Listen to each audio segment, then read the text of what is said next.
the world is going, labor markets and connections between people are going, and just it's such an interesting time, I think, to be doing what it is that you're doing, and to do it well, with respect, with really keeping the well-being of people in mind is so good. I really appreciate that. Thanks, Pam. And the talk we are having today is all about you, and we want to bring you all the way back when you were young, and we would like to understand when you were young, what did you dream one day you're gonna become, and have you ever thought of one day you're gonna do this kind of job and write this kind of book, got this kind of awards and things like that, and so I think that a lot of us we always undermine our ability, right? So we want to hear stories from the like the real story of what you've been doing, and so it will be fun, Pam. Okay. Sure. So yeah, I mean, maybe starting a little bit with being younger. So is that, I will follow your lead in Sure. terms of the kind of So questions that you think are relevant. And it's always good to have a conversation, right? For me to yeah. learn about you and you about me. But growing up, I grew up in Marin County, California, which is across the Golden Gate Bridge from San Francisco. Mm-hmm. And so it was in the 1970s. I'm 55, so I was born in 66, the year of the fire horse, and in the Chinese New Year. And so I really had one of these childhoods of being very independent. I loved school. I really didn't have a big sense of the rest of the world. Uh, but was very connected always with the environment. My parents actually divorced when I was quite young, when I was 5, and at the time my dad was mayor of my town, so that was interesting. Of just my early days was spending very connected with watching my dad really be involved in local town, which is important now for the work that I do. But probably the biggest thing that I always saw, both with my mom and my dad growing up, was a very big passion for the environment. My dad was very active, and he created the first curbside recycling program in the state of California in 1971. Wow. I remember a little girl walking with him on different hills. He was always thinking about ways to be protecting the environment, to be protecting the earth. So my dad is more the active person who was a community builder, who was always doing projects to get people involved. And my mom is more really somebody who just loved the outdoors, loved being a parent. Just really, she always says, her favorite spiritual place is just out on a hiking trail. And in fact, she's 87 years old, and she still does at least one 10-mile hike a week. Wow. Today. So it's just I always watched that with my parents. So that, the early days, I didn't really know what I wanted to do, but I ended up deciding to be an exchange student my senior year of high school. And that was the thing that just completely opened my mind to the rest of the world. Being in Switzerland, there were students from all over the world. I learned my first language, which was French, and it just really opened me up to so many things and got me excited about going down that path. So my journey ended up in the early days in college being international studies focused. International development, community development was my major. I lived in Mexico my sophomore year. I lived in Colombia, South America, my senior year.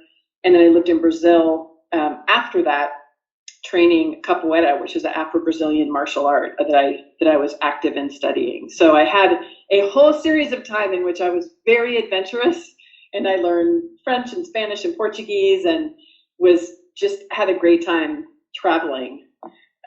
So that kind of was the early formative years of my work. I also remember that you had the black belt for mixed martial art on 2014, right? Yes, I did that. That came later. So I did capoeira in my 20s, from 20 to about 31. And then I did, when my son decided to take class when I was in my 40s, I went into class, I went into the martial arts school, and I just got this really strong feeling of like, oh my gosh, it feels so good to be back in here. So I just started to train myself in the adult class as he was doing the kids class. And then he actually quit. He ended up going and playing another sport. And I stayed. I stayed about 5 years, and I went all the way through to get my black belt. It was one of those things. Capoeira in the Brazilian martial art, it is a long path. And so it might be 20, 25 years to get to the top level. And so it just was that was not really the path, that I was meant to do. But there was more of a rigor in, the first level for a 40-something person in, getting a black belt. I know it's not going to be the same kind of skill that somebody who's 25 has, right? But I love that rigorous path of really progressing through. And it was very challenging. I mean, it was something that pushed me in such a good way to my learning edges, for sure. I'm proud of it. I'm proud of the fact that I did that. Pam, look at this way: when you in your last year of high school, and then you got exchange program in Switzerland, right? And it's looked like the world has been unpacked for you since then, with a lot of amazing things that you do. And so after school, how did your career all started? In the early days, I found out pretty much when I was doing my final studies in university in Colombia, especially, that I was doing a project, an internship.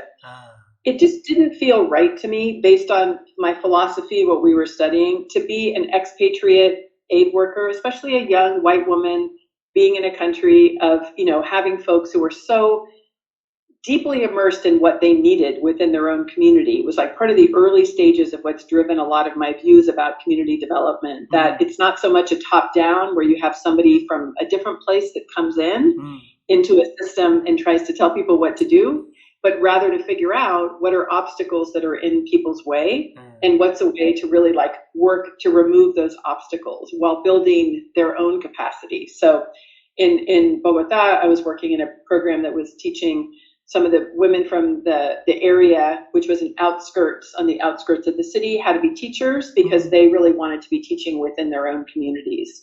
So that just led me in the early days of my career away from wanting to do expatriate aid work around the world, and more to put a focus on doing nonprofit work. I did, worked at a foundation, community foundation, worked at a art and science museum, and then I found myself into the field of training and development, which really has now been a over 30-year love.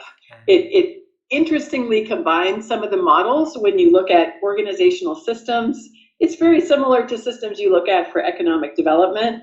And I know a big thread in my own work is always been helping to take people on a transformational journey of growth so that they feel better and stronger and more capable. And that's work that I did for many years, first internally inside companies as the director of training and development at BlackRock, which is now it was Barclays Global Investors when I was there. But then led me to the first 10 years of my business, starting in 1996, which was 10 years as a management consultant, working independently in companies in Silicon Valley and then other places. And that is a company that you found up until now, right? Yes. I met a lot of executives in my life, and when they at the retiring age time, right, they always told me that that if that's two things that if they could change. The first thing is that they can start their own companies when they were young and still can do that, in which you did. The second one is writing a book on themselves, because there's so much things that they've been learning, is accumulated. But then so every conversation like that, I always told them that that's not too late. We can always charge take course and change into again. And so with that being said, we would like to bring you back to when you were at Barclays and doing the works at as a director of training and development, right? And working for corporate absolutely has a lot of boundary, rules, procedure, and policy, but also has a lot of securities in there that stop a lot of us to making a leap of faith and start doing our own thing. So what made you, Pam, in that safe environment, decided to go into the to the the uncertainty water out there to start your own organization, though? I think first, safety, I mean, beyond physical safety, but is not really a huge top of priority for me. When I think of my top values, I actually have a huge tolerance for risk. I love learning. I love adventure. I love growth, innovation. And so I actually had a wonderful time when I was especially within Barclays Global Investors. I had a fantastic team. I learned so much. And it's funny, as we'll talk about a little later, I ended up writing a book about leaving corporate, but I am not the person who says that it was totally terrible at all. I love the work that I did. I learned so much from the different folks that I worked with about things that I hadn't been familiar about before, learning all about trading and investing, and it was so invigorating. For me, what ended up happening is I had been the volunteer executive director for this capoeira group, for this martial art group. So by day, I was doing my day job, which was very busy. And then at night, I would teach classes. The weekends, I would be often, we created a youth group that we ended up having about 250 youth that were in our programs with lots of partnerships. I created 27 different partnerships with youth organizations in the neighborhoods in San Francisco.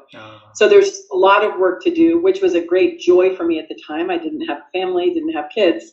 And so that was very exciting. But at a certain point, I was doing 17 classes a week. So you can imagine, in addition to working a full-time job, so it eventually caught up with me. And I turned 30. I got pneumonia. So for the first time, I think my body just shut down. And that's where I said, we went through an acquisition. And so my very beloved leadership team left to different companies. And that's where I just said, I think it's time for me to try something new. I actually quit without a plan. I did not quit planning on working for myself. I started working for myself after looking around at different jobs and just not finding anything that was really compelling. And my former manager had moved to Hewlett Packard. And so that's where I first started doing a contract project with her. And then that's where everything came together, because I realized all this volunteer work I had done with a martial art organization was very entrepreneurial. I grew the program, I wrote grants, I was doing marketing. And so everything came together, and I realized I always had a love for the work I did in training and development.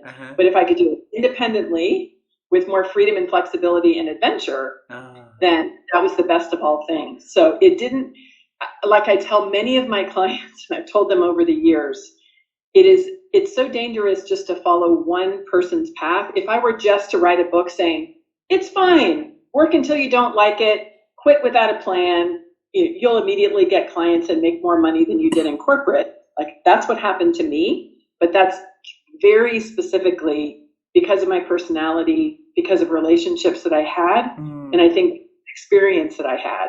It could be very different for somebody who values security. And I know many people and many of my clients who have very different risk tolerance than I do. And maybe is that something that leading you to write the book, the second book, the body that works? Yes. So the first book, after I did management consulting for about 10 years, I was finding, especially toward the end, that just there were many people who were not happy in corporate and had the same feeling as some of your clients and that you've talked about, where they really wanted to leave but didn't know how. So that was my first job. My first book was Escape from Cubicle Nation, that came out of a blog that I wrote to really help people to make that transition with a solid financial foundation. I did a lot of that early stage startup work of getting a lot of folks moving in profitable businesses for many years.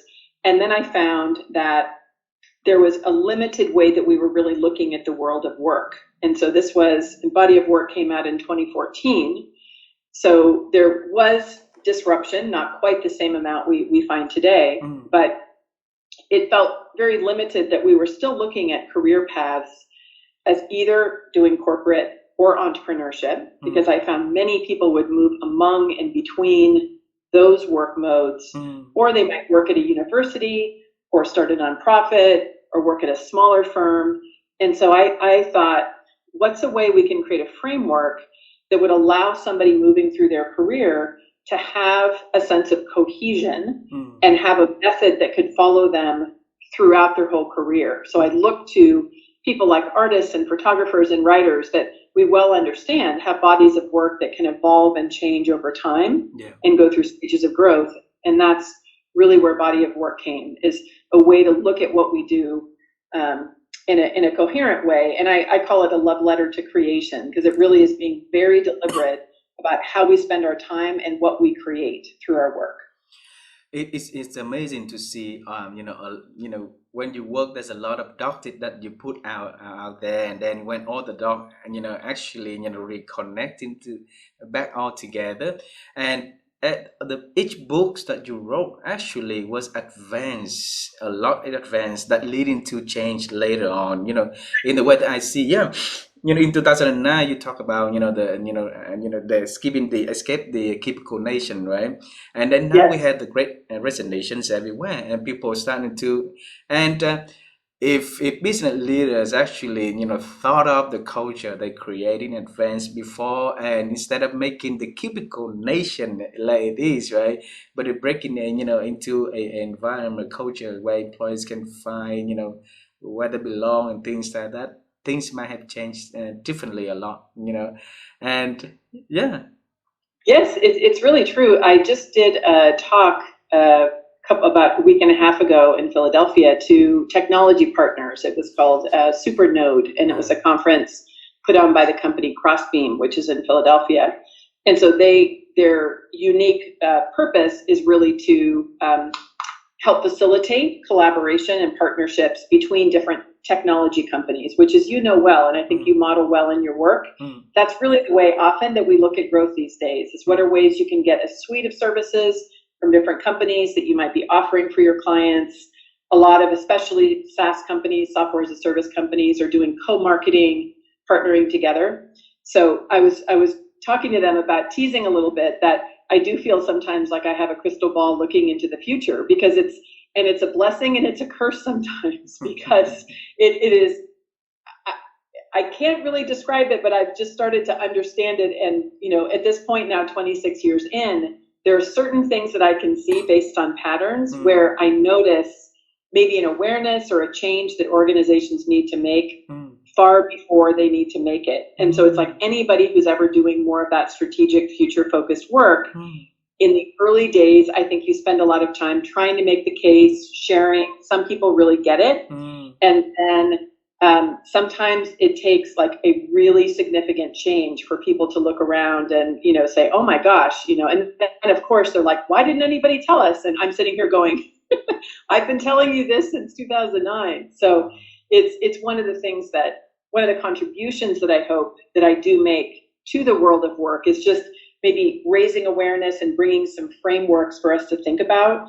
There's always going to be people who are doing some of that early stage, early adopter work, because of course, not everybody is going to immediately run into change. But I do think that we need to pay attention to the kinds of signs. And I know in a lot of the more, old school corporate culture of that, which I saw within my, my dad's company or older companies like that, there just was a very different way of, more command and control. And as much as things have changed and we try to bring things through, understandably, I think a lot of leaders still feel a little bit lost, knowing how to be more of this leader as partner, like really recognize that we need to be in partnership with our employees. Each partner needs to come with an understanding that they're not the only person in town, right? That employees have many opportunities. Some of them may have aspirations to be doing side hustle projects or doing other things. And if we can have honest and open conversations about it and really help each other to grow in the direction we want to grow, in my experience, it ends up where you do create passionate collaborators. So somebody might work in your company as an employee for a few years. If you're not threatening them, that if they leave, something bad's going to happen. If you are open, you have, conversations and know where they want to go, they might go and found a startup that later on could lead you and your company to an opportunity that you wouldn't have had. Yep. But in order to do that, you need to really have a different way, I think, that you're communicating together. And it's hard. It requires us to be more vulnerable, and it requires us to be less certain. It requires us to think sometimes in shorter term. It's not, I don't know what your experience is, in Vietnam or other places where you've worked, but the contract in terms of how long that people are willing to stay at one company just seems to be shrinking more and more. Mm-hmm. So frustrating when you're constantly hiring and turning over staff.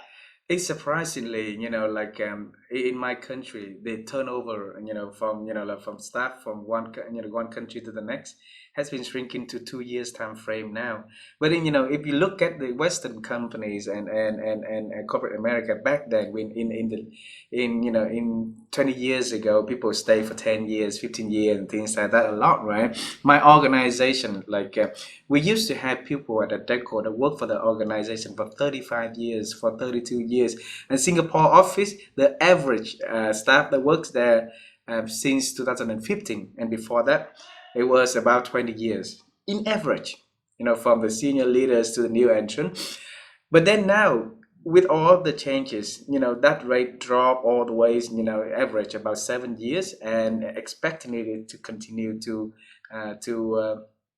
and to shorten. So I think there's it's a sign that the behavior of employers change a lot, and the opportunities out there actually are abundant for the employees to either pursue, like you say, becoming entrepreneurs, or going to another companies where the culture is actually can promote them for passions, for opportunity of learning and growing, right?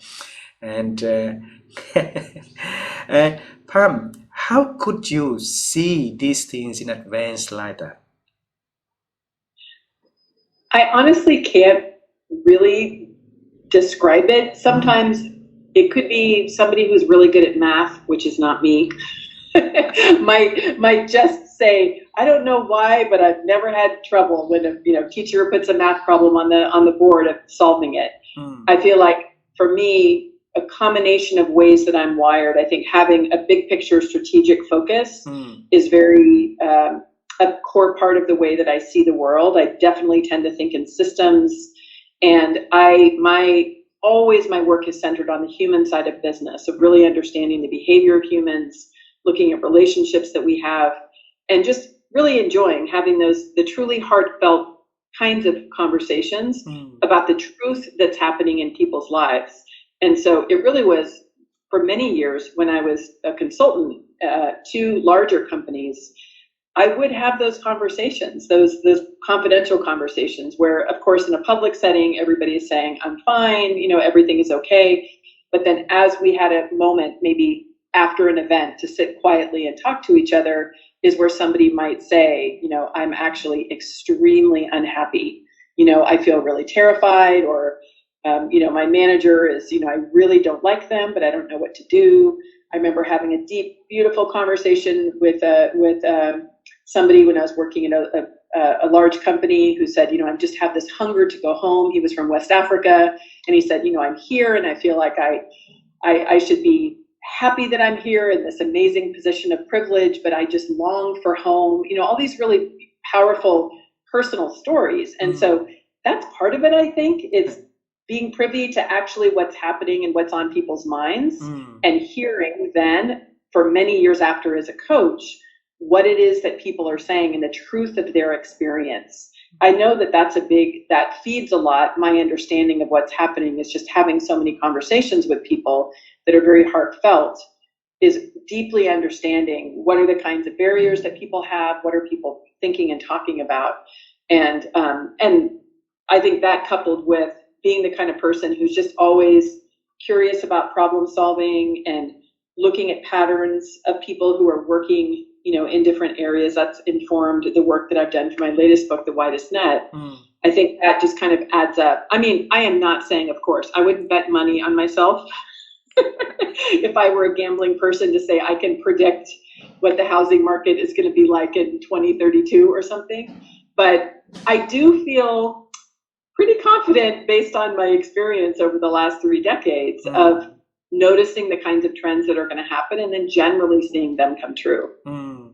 I think that also there's a lot of level of deep thinking that you put onto services the people around you, and Yeah. that level of deep thinking that enables you to dive in a lot more into beyond the curiosity, but know the curiosity of curiosity also.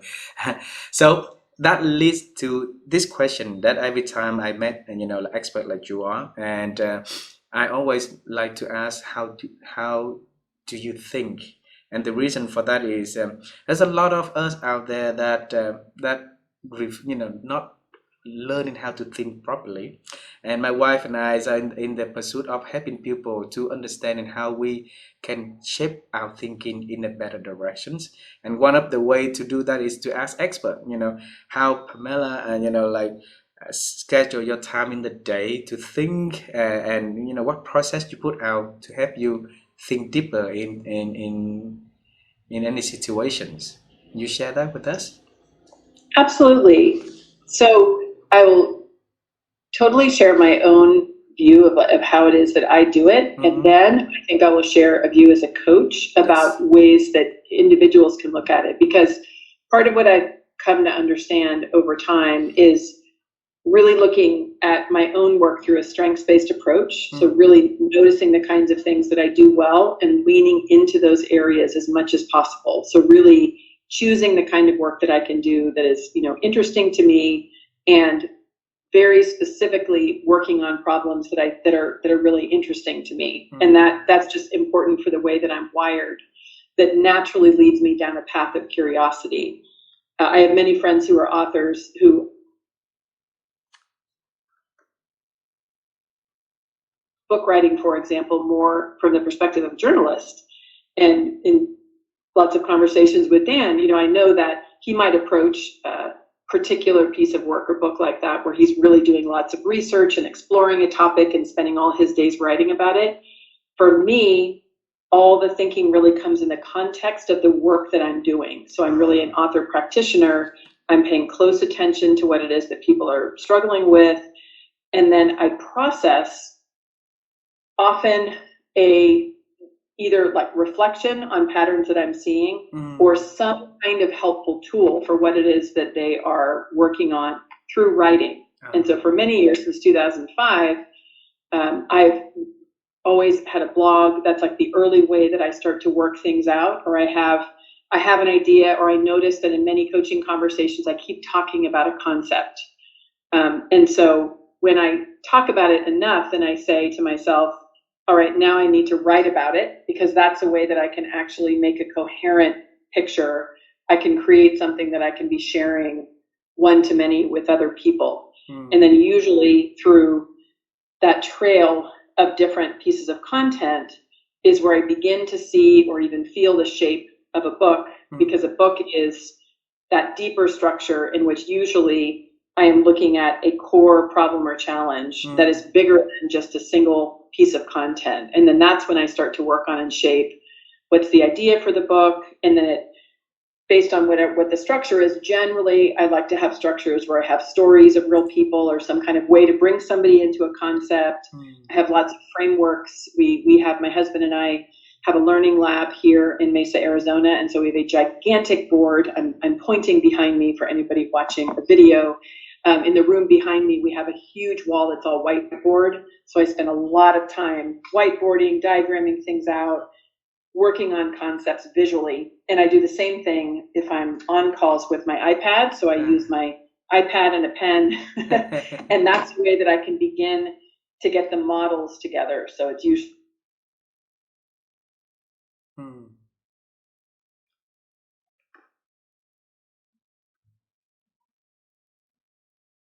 together.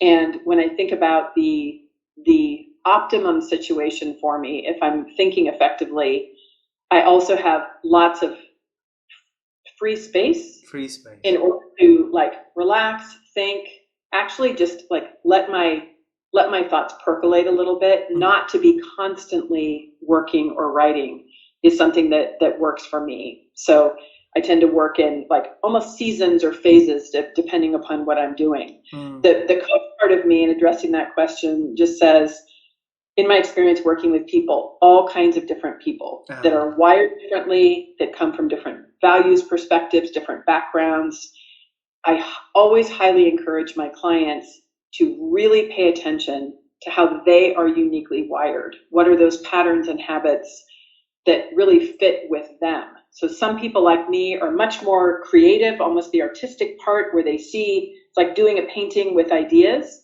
Whereas I know other people who are much more methodical, more of an engineering approach where they might methodically, slowly, day by day work on something. And I know if we were to try to switch the way that we thought, it probably would create a lot of pain and discord because we're out of our natural way that we think. So that's always my encouragement. I, like you, get super inspired by hearing ideas about how people might optimize their work, and it often really inspires me. But I have created pain and suffering for myself when I might try to compare myself to somebody else. Like, why can't I be as disciplined as Dan Pink when I'm writing? And over the years, I've just learned because I'm not him. And he's not me, and that's okay. We both somehow end up with books that sell a few more million copies and hit the New York Times list, but that's okay. Thanks for sharing that, Pam. Which lead me to to this question about. I'm sorry. In 2021, you introduced book The Widest Net, right? And what is that book about? And I'm excited that it's going to be, translated to Vietnamese for our readers here. So, can you tell us for our audience? Yes, I'm super excited. Our first foreign translation will be in Vietnamese, which makes me very happy. So The Widest Net, if we really look at the path of the books, Escape from Cubicle Nation helped people who wanted to leave to start a business to basically make a safe exit in their first starting business so that they were really financially stable, but working independently. Body of Work looks more specifically really at what is that very specific body of work you want to build and create, is often where people go through iterations of their business, where they're really honing their business model, making sure what they're creating has big value. As soon as people do that and they say, yes, I have an idea, I know exactly what I want to do, always the question that comes up is, where's my audience? Or where are my clients? Or where is my community? And so The Widest Net is a very specific step-by-step method for how it is that you can build a business, build a community, build an audience that is based on the framework of ecosystems. And what that means is you center your ideal client. So if somebody has, an ideal client they want to reach, and then in my model, I have an ecosystem with different segments you can look to with people, companies, service providers, media hubs that are already providing information, resources, and tools to that same customer. And my hypothesis in the book is, which has been proven out by so much of my client work, my own work, is when you do that, it's actually a much easier way to get one-to-many clients and customers, rather than if you're just trying to pull every individual person into you. It's what I call the empire culture versus the ecosystem culture. We talk, at least in US-based businesses sometimes, about building an empire. And personally, for my values, that doesn't really resonate because empires were really great for a few people at the top. They usually aren't that great for most other people. So it's a bit of a strange metaphor in this world today of Web 3.0 and so much more distribution and collaboration. The ecosystem, there are ways we can identify the perfect partners, people who we can work with, places we can strategically connect, so that together we're all really solving the problem of our ideal client and customer. I know, as an example, in my own work as a business coach, every single day I work with intellectual property attorneys, CPAs, web designers, all these other service providers that my clients need to scale the business. I also work with software as a service companies that provide tools to help my clients grow. And sometimes I work with government initiatives who are doing work around entrepreneur development, or work with universities that have programs around entrepreneurship. So that's really the core idea for The Widest Net, is a way to more quickly and easily understand your market, and then to strategically connect with the very best partners. It's a more effective and stronger way to grow a business. Wow. I think that is important, especially in the business to business world today. Instead of, going out to so many sources out there, prospects out there, but to focus on the core strategic clients and build the ecosystem around them, understand the ecosystem around that particular clients, and serve that market well in order to you continue to expand the spiral web to the next group of customers. So, Pam, how did you think of that idea at the beginning, though? This is really based on the earliest roots, as I was talking about the journey of my own studies. In the models I studied as a teenager, really as an 18-year-old when I was in college, around models of economic development. Everything was about systems thinking, looking at the ways, all the different factors that were impacting the emotional well-being and the social well-being of people in communities. So that model is one that was always so interesting to me. And then through the work that I did, the many years I spent building online communities when I had my blog, that was, using those same kind of principles. And for me, it really was more organic. I look at the world that way, and I had no idea that that's what I was doing, is beginning to create a model.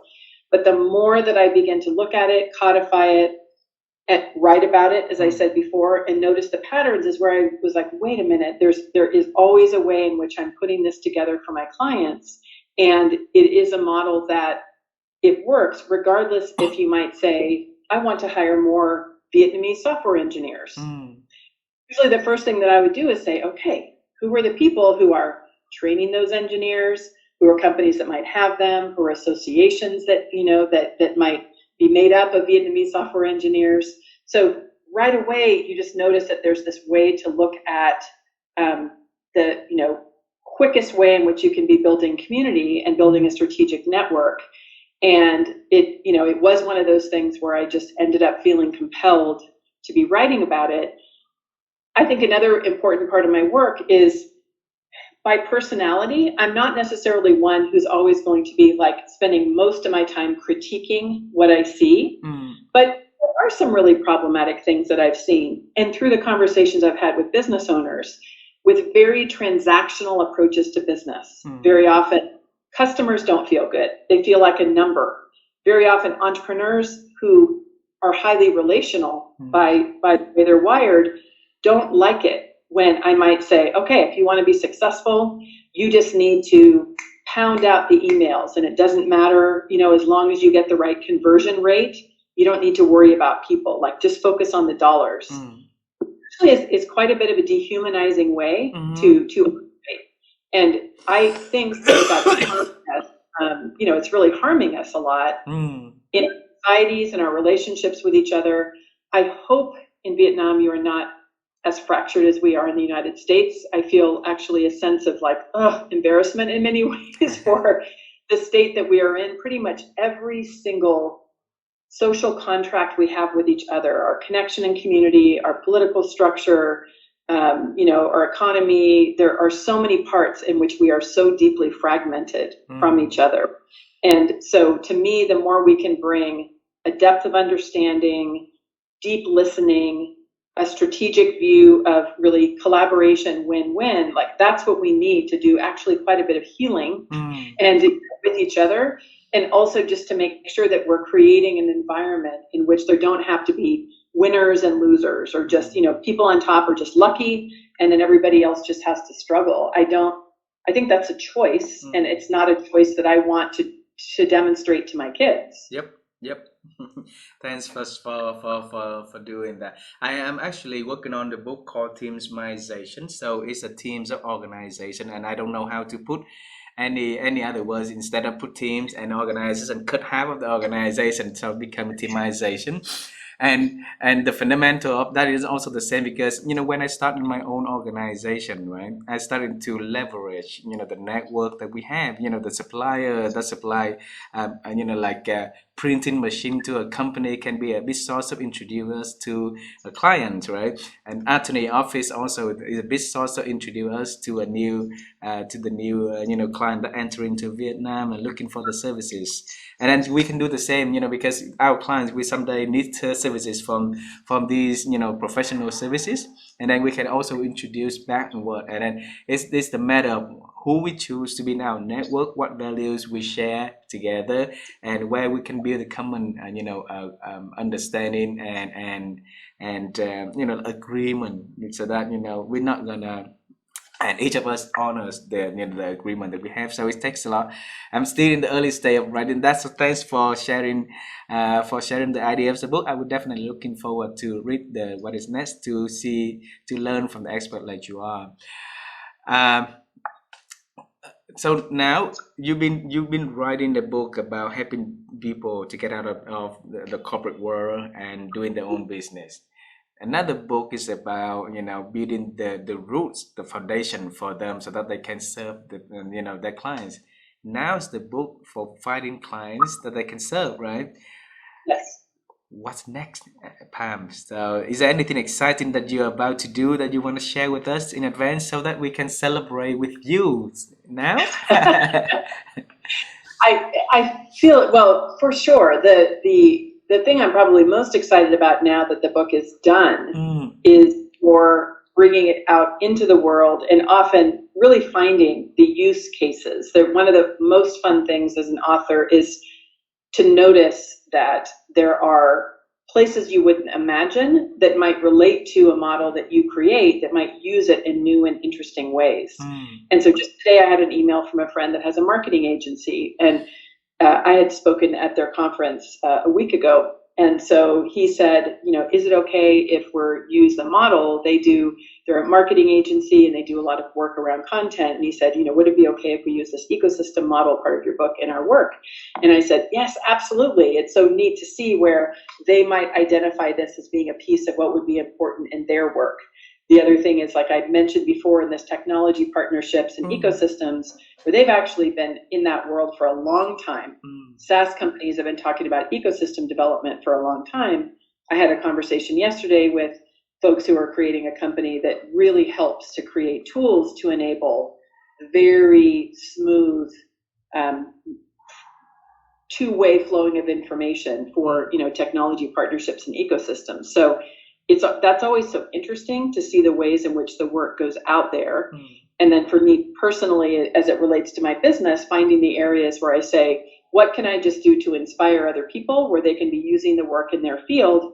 And then what are things I can do to actually be moving it forward? mm, So I know a lot of work I'm doing these days with clients is more in helping them to scale through intellectual property. So to do things like building licensing and certification programs, to really look for ways to amplify and grow as they find new markets, to have ways they can be translating their IP to let it grow. mm, And then I think, with some of the work also, probably because I have had such a deep insight into the workplace, I think there's certain kinds of training programs that would be really fun to be partnering with larger companies on, to maybe train people in the frameworks of body of work or in the widest net of ways in which they can network that can feel effective and that really relate to the world as it is today. So we're mm. always exploring with my team, ways to grow.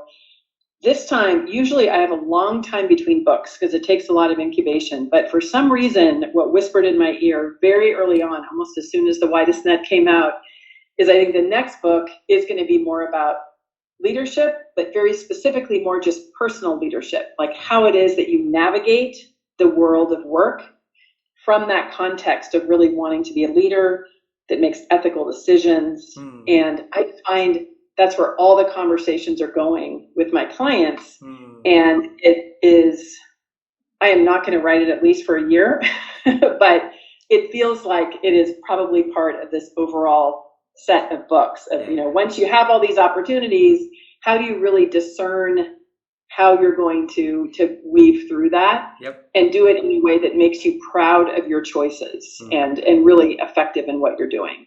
Wow. Wow.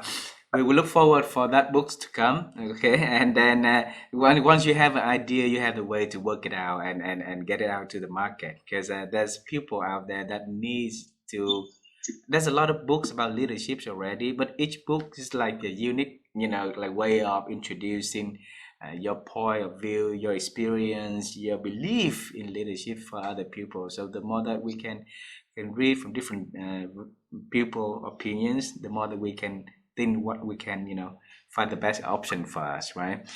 Pam, I have the last question for you today, and before I say that, before I ask that question, congratulations on all the great things that you've been doing. Not a lot of people can do in this world, and then you've been doing that. You've been a role model for a lot of us. So thanks for doing that, and we wish you all the best so that you can continue to introduce more to the world. Okay. I very much appreciate that. Thank you. My last question for you is a personal questions that I always like to ask, because in your networks you have a lot of amazing people. Like you have Susan Cain, you have Daniel Pink, you have Benny Brown, a lot of people that I personally admire their works also. And how did you connect with them and build that relationship, a healthy one, up until now and heading to the future? Can you share? Absolutely. So I think it's an example of what I noticed that was part of what it is that I wanted to write about in The Widest Net, my natural inclination with a lens on whatever is that part of my body of work that I'm building. So like in the days when I was doing Escape from Cubicle Nation, I'm always on the search for people who are the smartest, most interesting, that are doing, like, have really deep experts, that have interesting tools that I can be bringing to my clients or my audience, my readers. And through that pursuit, there really is this, for me, it's a natural interest of like being drawn to the work. Guy Kawasaki is another person who I've known for so many years, who I'm very proud now, to call a friend, but was somebody who I still just admire so greatly for what he does. But like in the early days, my driving force was not, oh my gosh, he's famous, I should connect with him so that it opens up opportunities. It was that I love the way that he's talking about branding. That's so interesting. It makes me want to know him more. And so that's the way always that my connection with people starts out.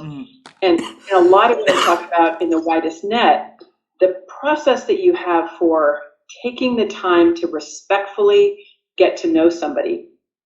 The first time I met Dan, I loved his books from early on. Free Agent Nation in the early days was so inspirational. Work he did in the magazine Fast Company just felt revolutionary to me early on.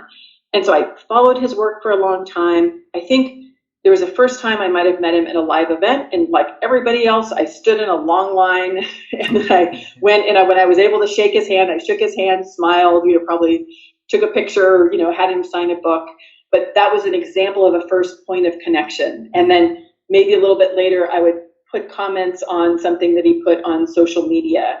And then, later, maybe there was somebody I knew who knew him, where I might, reach out through his website and send a message with some encouraging information. One of the things I've learned when people are famous, often for a reason, because they have an amazing body of work, but they also have many people coming at them, is actually something that Guy Kawasaki shared. He had been instrumental in really opening up my audience for my blog and Escape from Cubicle Nation. And I had written a post that I thought he might like. I didn't know him at all. I reached out to send him an email one night just saying, I love your work. I thought you might like this. He ended up sharing that the next day on his blog, and it went tremendously viral.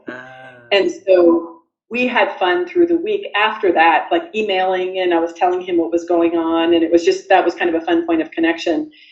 Eventually, through really maybe about 18 months after that, is when I ended up getting a book deal for the book Escape from Cubicle Nation. So he and I were on a panel together at a conference at South by Southwest, which is in Austin, Texas. And he said the question of how do you catch the eye of somebody who's really an influencer? And he said, sometimes people think that I have the Midas touch because everything I touch turns to gold. He said they have it wrong. I only touch gold.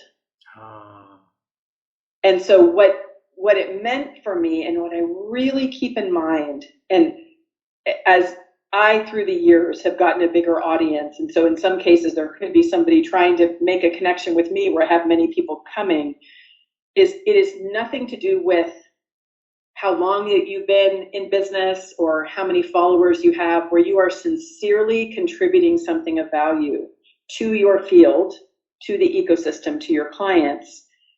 By definition, your right partners, those that are also equals, they're just much more experienced equals, can be interested in your work when they really learn what it is that you're working on. And that is the point of connection, because otherwise it's just going to be a very unequal thing where you don't feel good as the person saying, please, famous influencer, would you build a relationship with me so it will build my platform? I mean, like, that doesn't feel good to them. It doesn't feel good to you. But if you see throughout the years that you're consistently working on things that are complementary and that you're generous with them. Whenever Guy has a book coming out, or Dan, I love their work. When I love the work and it connects with my audience, I will share about it. I will write about it, because we're each contributing something important to the field. And so that's probably the biggest thing, I think, for people, is to really take your time and have patience, but also to not hesitate to really be asking for sometimes like connections, like I had for Guy Kawasaki, or my current, really the last 15 years, I always talk about John Legend, the singer. I love John Legend. I love his work. I always talk about him. And little by little, I've been getting closer and closer through to his team and to, some potential ways to maybe finally connect. And what would be lovely was, would be eventually to do some work together. Wow. But have patience with the process. And I think balance, being very clear with who you're excited about and who you think is amazing, but to make sure that it's not just because they're famous or that they can do something for you. That's an example of that very transactional way of looking at something, and it doesn't feel good for the person you're reaching out to, and it is not empowering for you as well. Wow.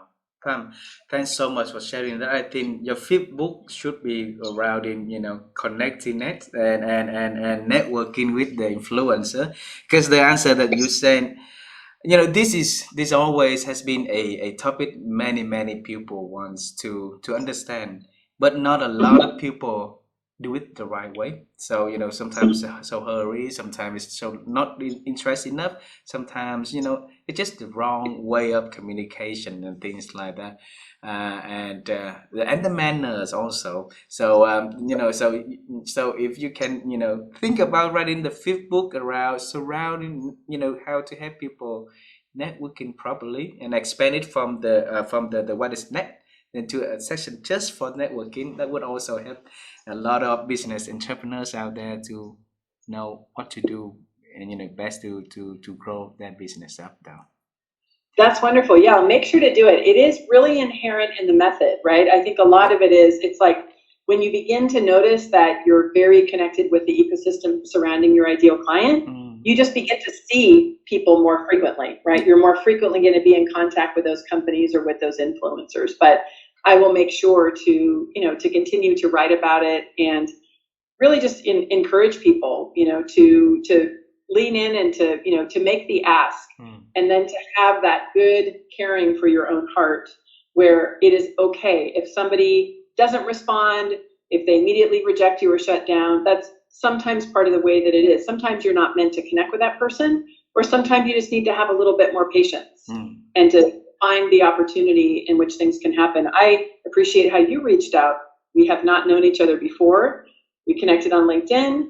You were so gracious and personable the way you reached out in a message. We got to chat a little bit that way. And then now we have the opportunity to have this conversation. And so that's the way that it happens, in a very natural, organic way. So I appreciate you showing up, because now I didn't know at the time we first talked that I would end up having my first foreign translation of Vietnamese. So wonderful it is that we have this connection where now I know somebody who might be able to help me understand where would be good places in order to be, sharing the book. Pam, so thank you so much for being so generous to accept my invitation to connect and then accept my invitation to talk today.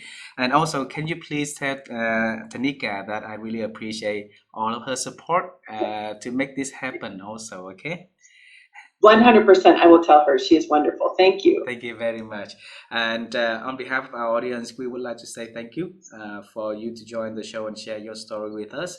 There's a lot of things that you shared today. Definitely interest our interest on re-looking back on what we do. So have self reflection time, and there's a lot of things that we can learn from experts like you. And definitely, if anyone out there that want to start looking for to become a business owners, definitely I encourage them to looking for the books that you write so that they can expand their thinking and expand their ability to serve their clients. Pamela, thank you so much again, and we need to say goodbye for now. Anytime you come to our country, please let us know in advance so that we can have better preparation to welcome you in here. Okay. Absolutely, I would love to. I'm way overdue. I have many clients in Asia, and I've never been even to the continent. So one of these days, don't be surprised. I will let you know when we're coming. Thank you very much. You have a beautiful evening there. Okay. You too. Thank you. Say hello to your Bye-bye. family for us. Thank you. I will. All right. Bye-bye. Bye bye.